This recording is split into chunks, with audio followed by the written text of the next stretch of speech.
चर्चा का विषय यह है कि फौज ने तो अपना काम किया, लेकिन क्या सत्ता पक्ष में बैठे हुए नेताओं ने अपना काम किया कि नहीं किया, यह चर्चा का विषय है। चर्चा का विषय यह है कि सत्ता पक्ष की कार्यप्रणाली क्या रही ऑपरेशन सिंदूर के समय, और हमारा देश लोकतंत्र है, विपक्ष की जिम्मेदारी है। यदि सत्ता पक्ष अपनी जिम्मेदारी में कहीं कमी छोड़ता है तो विपक्ष की जिम्मेदारी है उस कमी को, उस खामी को देश के जनता के सामने रखे। यह हमारी जिम्मेदारी है इस प्रजातंत्र में। विपक्ष ने अपनी जिम्मेदारी उस समय निभाई जब पहलगाम पे आतंकी हमला हुआ, और हमने कहा कि हम आपके साथ हैं। हमने कहा कि दुश्मन को मुंह तोड़ जवाब दो, पूरा देश आपके साथ है, विपक्ष आपके साथ है। लेकिन आपने क्या किया? आपने सर्वदलीय बैठक रखी, लेकिन सर्वदलीय बैठकों में प्रधानमंत्री जी नहीं शामिल हो पाए। उनकी व्यवस्था दिखाई गई। अगर उन दिनों में उनकी व्यवस्था थी तो दिन बदले जा सकते थे, और अगर दिन में व्यवस्था थी तो रात के 12 बजे भी अगर आप सर्वदलीय बैठक रहते तो हमारे नेता, देश के विपक्ष के नेता सब आने के लिए तैयार थे। दुनिया में एक शक्ति प्रदर्शित होती भारत के लोकतंत्र की कि सब एक हैं, लेकिन आपने वो मौका चूक गए आप। उसके बाद बहरहाल ऑपरेशन सिंदूर में हमारी फौज ने अपना पराक्रम दिखाया, अपना लोहा मनवाया, और एक ऐसा समय आया 9 तारीख के बाद जब दुनिया ये मानने लगी कि हिंदुस्तान की फौज का अपर हैंड है, हम एडवांटेजियस पोजीशन में हैं, हम दुश्मन के गले के नजदीक हैं। लेकिन फिर 10 तारीख को यकायक सीज फायर। देश की भावना थी कि पाकिस्तान को मुंह तोड़ जवाब दिया जाए, निर्णायक जवाब दिया जाए, जैसा 1971 में पाकिस्तान के 2 टुकड़े करके दिखाया था। हमारी देश की फौज ने तत्कालीन प्रधानमंत्री जी इंदिरा जी के समय पाकिस्तान को ऐसा जवाब दिया जाए। आप बार बार बोलते थे पाकिस्तान ऑक्यूपाइड कश्मीर की बात बोलते थे, अब आगे किस मुंह से आप पाकिस्तान ऑक्यूपाइड कश्मीर की बात रखेंगे देश के सामने? आपके सभी वक्तव्यों में कहा गया है कि पाकिस्तान घुटनों पे था। आप ही कह रहे हैं अगर पाकिस्तान घुटनों पे था तो सीज फायर जिसको आपने स्वीकृति दी, और आप कह रहे हैं कि हमने सीज फायर को माना, अगर पाकिस्तान घुटनों में था तो सीज फायर की क्या जस्टिफिकेशन है? मगर दुख तो तब हुआ, देश के दिल में दुख हुआ कि देश की जो भावनाएं थी उन भावनाओं पे विराम, युद्ध विराम, पाकिस्तान की ईंट से ईंट बजाने की भावनाओं पे विराम अमेरिका की एक ट्वीट ने आपके युद्ध विराम की घोषणा से पहले की। उसके बारे में मैं आऊंगा, लेकिन ये सीज फायर की क्या शर्तें थी देश के सामने आपको रखना चाहिए। मगर इन शर्तों के साथ साथ युद्ध विराम से पहले भी एक रणनीतिक चूक हुई। आज राजनाथ सिंह जी कह रहे थे कि कांग्रेस के समय यह रणनीतिक चूक हुई पाकिस्तान को लेकर। सबसे बड़ी रणनीतिक भूल उस समय हुई, आदरणीय विदेश मंत्री जी बैठे जब इन्होंने टेलीफोन करके कहा कि हम केवल आतंकी ठिकानों को निशाने पे ले रहे हैं, मगर हम किसी मिलिट्री या सिविलियन ठिकानों को निशाने पे नहीं ले रहे। जब ये कहा आपने स्वीकार किया, एक तरीके से क्लीन चिट दी पाकिस्तान की आर्मी और सरकार को, और अलग अलग दृष्टि से आपने देखा पाकिस्तान, जबकि आपके सारे ही स्पीकर्स कह रहे हैं, मान रहे हैं, और देश मानता है, दुनिया को पता है कि पाकिस्तान की सरकार, पाकिस्तान की आर्मी और इन आतंकियों में कोई भेद नहीं किया जा सकता। ये एक हैं। मगर आपने स्वयं टेलीफोन करके अलग अलग दृष्टि से देखने का काम किया कि केवल हम आतंकी ठिकानों को, ये जो रणनीतिक भूल हुई है इतिहास में हमेशा ये बात पाकिस्तान को एक आपने मौका दिया ये कहने के लिए। विदेश मंत्रालय की क्या भूमिका रहती है देश में? विदेश मंत्री का काम कोई स्कूल, कॉलेज या सड़क बनाना नहीं होता। विदेश मंत्रालय का काम होता है दुनिया में अपने दोस्त मुल्कों की संख्या को बढ़ाना। विदेश मंत्रालय की और विदेश नीति की आपकी सच्चाई 11 साल की तब सामने आई जब ये टकराव की स्थिति पैदा हुई। कितने देश आपके साथ आके खड़े हुए और कितने देशों ने खुल के पाकिस्तान का साथ दिया, दुनिया ने देखा।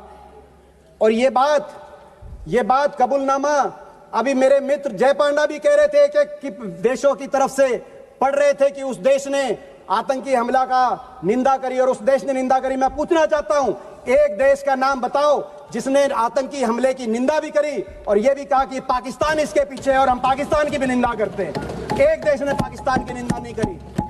और दूसरी तरफ पाकिस्तान के साथ देने वालों की देशों में चीन, टर्की, अजरबैजान, मलेशिया जैसे देशों की, और आपके साथ एक ने भी बयान नहीं दिया।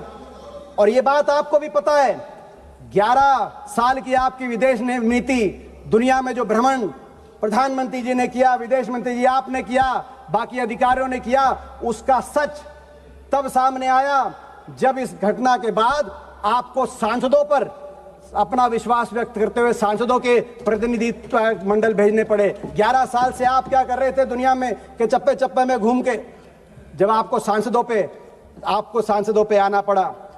दुख इस बात का, और आपकी विदेश नीति की दूसरी बड़ी कमी, बहुराष्ट्रीय संस्थाओं ने उस एक महीने में जिस तरीके से पाकिस्तान का साथ दिया और आप उसको रोकने में असफल साबित हुए। जिस तरीके से आईएमएफ ने 1 बिलियन का लोन, जब टकराव चल रहा था, शायद दुनिया के इतिहास में पहली बार हुआ होगा, आईएमएफ ने $1 बिलियन का लोन सैंक्शन किया, जिसका विरोध भी आपने किया, लेकिन आपके विरोध को आईएमएफ ने नहीं सुना। वर्ल्ड बैंक ने $40 बिलियन के निवेश का प्रस्ताव पारित किया, तो उसी महीने एडीबी ने उसी मई के महीने में $800 मिलियन का लोन पाकिस्तान के लिए स्वीकृत किया। दूसरी तरफ यूनाइटेड नेशंस सिक्योरिटी काउंसिल के अंदर पाकिस्तान को काउंटर टेररिज्म ग्रुप का को चेयरमैन बनाया गया, डकैत के हाथ को थानेदार बनाया गया, आप रोक नहीं पाए। और FATF financial action task force, जिसमें 2011 में पाकिस्तान को ब्लैक लिस्ट किया गया था, FATF में ग्रे लिस्ट में डाला गया था 2011 में यूपीए सरकार के समय, और 2022 में उसको FATF से ग्रे लिस्ट और ब्लैक लिस्ट से पाकिस्तान को बाहर निकला, लेकिन आप उसको रोक नहीं पाए। आपकी विदेश नीति में कमी, दूसरी कमी वहां है जब दुनिया के मुल्कों ने, अमेरिका और रूस जैसे मुल्कों ने भी हिंदुस्तान और पाकिस्तान को बराबर तोल दिया। ये कैसे संभव है? हम इसको कैसे मान सकते हैं? एक मुल्क आतंकवाद को पोषित करने वाला मुल्क है और दूसरा मुल्क आतंकवाद से पीड़ित मुल्क है। हम अंतर्राष्ट्रीय ऑर्डर की लड़ाई लड़ रहे हैं, लेकिन आपने देखा बार बार सभी मुल्कों ने बराबर तोल दिया। आपकी विदेश नीति की तीसरी बड़ी असफलता अमेरिका को लेकर है। यह वही अमेरिका है, हमारे इतिहास में समय समय पर अमेरिका को जब आंख दिखाने की बात आई तो हमने आंख भी दिखाई, और जब हाथ मिलाने की और मधुर संबंधों की बात आई तो पिछले 2 दशकों में अमेरिका से संबंधों में सुधार भी हुआ। हमने उतार चढ़ाव अमेरिका से संबंधों में देखा है। 1971 में जब अमेरिका ने आंख दिखाई थी कि आप बांग्लादेश के अंदर अपनी फौज मत भेजिए, तो इंदिरा जी ने मुंह तोड़ जवाब दिया था और बांग्लादेश के अंदर हमारी फौज गई थी। आंख दिखाई हमने। परमाणु परीक्षण की जब बात आई तो चाहे इंदिरा जी के समय परमाणु परीक्षण हुआ हो, चाहे अटल जी के समय परमाणु परीक्षण हुआ हो, अमेरिका ने जब रोकने की कोशिश करी तो हिंदुस्तान ने आंख दिखाई और अमेरिका के दबाव को नहीं माना। ये वही अमेरिका है। लेकिन जब अमेरिका से हाथ मिलाने की बात आई, सपोर्ट की बात कर रहे थे, सपोर्ट का लेटर्स पढ़ रहे थे, जय पांडा भी मौजूद थे जब राष्ट्रपति ओबामा आए थे, जब मित्रता की बात आई और 26/11 हुआ मुंबई में, तो राष्ट्रपति ओबामा वॉशिंगटन से दिल्ली आए। जॉइंट संसदीय सेशन में मैं भी एक सांसद था, जय पांडा भी एक सांसद थे, और राष्ट्रपति ओबामा ने कहा कि पाकिस्तान के अंदर टेररिस्ट के सेफ हेवन को बर्दाश्त नहीं किया जाएगा और हिंदुस्तान, ये साथ देने निभाने की बात। हाथ भी मिलाया और नजर भी, आंख भी मिलाई। मगर अमेरिका, आज आपको यही नहीं पता अमेरिका के साथ आप हाथ मिलाना चाहते हो या उनको आंख दिखाना चाहते हो। और अमेरिका के राष्ट्रपति ने 28 बार कहा कि सीज फायर हमने कराया। उससे भी चिंतनीय बात उन्होंने कहा, व्यापार के धौस दे के दिखाया। बात थी आतंकवाद पे वार की, आ गई व्यापार पे। अमेरिका के राष्ट्रपति कह रहे हैं, अमेरिका के राष्ट्रपति ने केवल व्यापार तक नहीं रुके, उन्होंने कहा कि 5 जहाज गिरे, वो केवल जहाज तक भी नहीं रुके। अमेरिका के राष्ट्रपति जी ने कश्मीर का भी नाम लाया कि कश्मीर में अमेरिका की बात हुई है। और दुख की बात यह, कश्मीर के मामले में और विदेशी हस्तक्षेप के मामले में, क्योंकि इस बात पर भाजपा का, आरएसएस का भी एक स्टैंड रहा है, क्या आरएसएस की भी विदेश नीति बदल गई है? क्या आरएसएस को भी स्वीकार्य है कि अमेरिका हस्तक्षेप कर रहा है? दुख की बात और है, दुख की बात यह है कि 28 बार अमेरिका के मुखिया ने अपने मुंह से ये बात कही और लगातार कह रहे हैं, लेकिन हमारे देश के मुखिया ने एक बार भी उसका खंडन नहीं किया कि अमेरिका के राष्ट्रपति झूठ बोल रहे हैं, गलत बोल रहे हैं। अमेरिका को भी चुनना होगा, अमेरिका को भी चुनना होगा। अमेरिका को कैसे संबंध चाहिए हिंदुस्तान के साथ? दुनिया की एक शक्ति है हिंदुस्तान, भारतवर्ष को पाकिस्तान से का बराबरी नहीं कर सकता अमेरिका। अमेरिका को भी चुनना होगा। और मैं आपसे भी कहना चाहता हूं, आपको भी रास्ता चुनना होगा। या तो आंख दिखाओ या हाथ मिलाओ, या तो बातचीत करके अमेरिका से संबंध सुधारो और डोनाल्ड को चुप कराओ, डोनाल्ड का मुंह बंद कराओ। नहीं तो हिंदुस्तान में मैकडोनाल्ड को बंद कराओ। अमेरिका को अधिकार नहीं है, दोनों घोड़ों पे सवार होकर चलने का अधिकार नहीं है। आपकी विदेश नीति की तीसरी बड़ी असफलता चीन को लेकर है। मैं याद दिला दूं, जब आसिफ मुनीर अमेरिका के अंदर लंच कर रहे थे, उनको भोजन दिया जा रहा था और वो कह रहे थे कि डोनाल्ड ट्रंप को नोबेल पीस प्राइज दिया जाए। जब वो ये कह रहे थे, उसी दिन इत्तेफाक से उसी दिन चीन के अंदर ट्राइलैटरल बातचीत चल रही थी, चीन, पाकिस्तान और बांग्लादेश की। ये उस दिन ट्राइलैटरल बातचीत चल रही थी चीन को लेकर। बार बार आपको आगाह किया है हमारे नेता राहुल गांधी जी ने, इसी सदन में किया है, लेकिन उनकी बात को आपने हल्के में लिया। और आज आपको आगाह कर रहे थे, हमारी फौज आगाह कर रही है चीन को लेकर।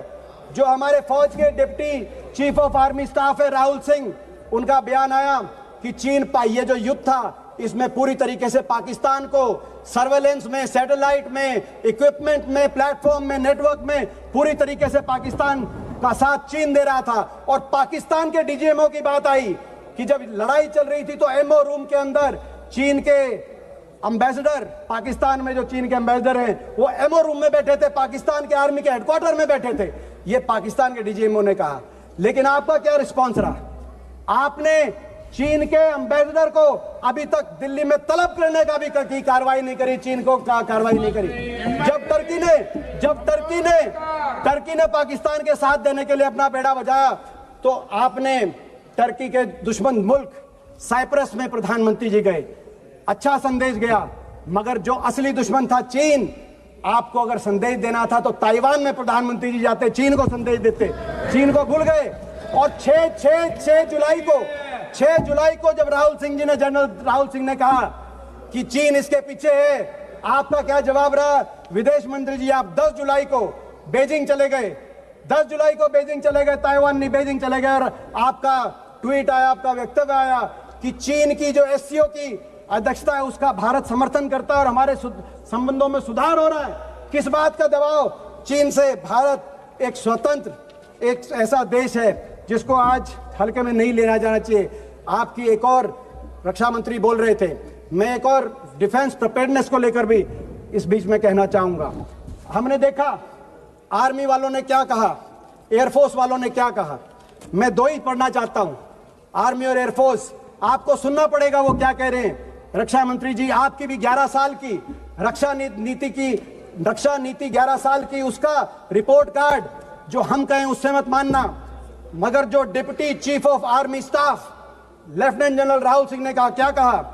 उन्होंने कहा, राहुल सिंह जी की जो स्टेटमेंट आई चीन को लेकर, उसके बाद उन्होंने कहा, the equipment that was supposed to be received in January has not been delivered yet.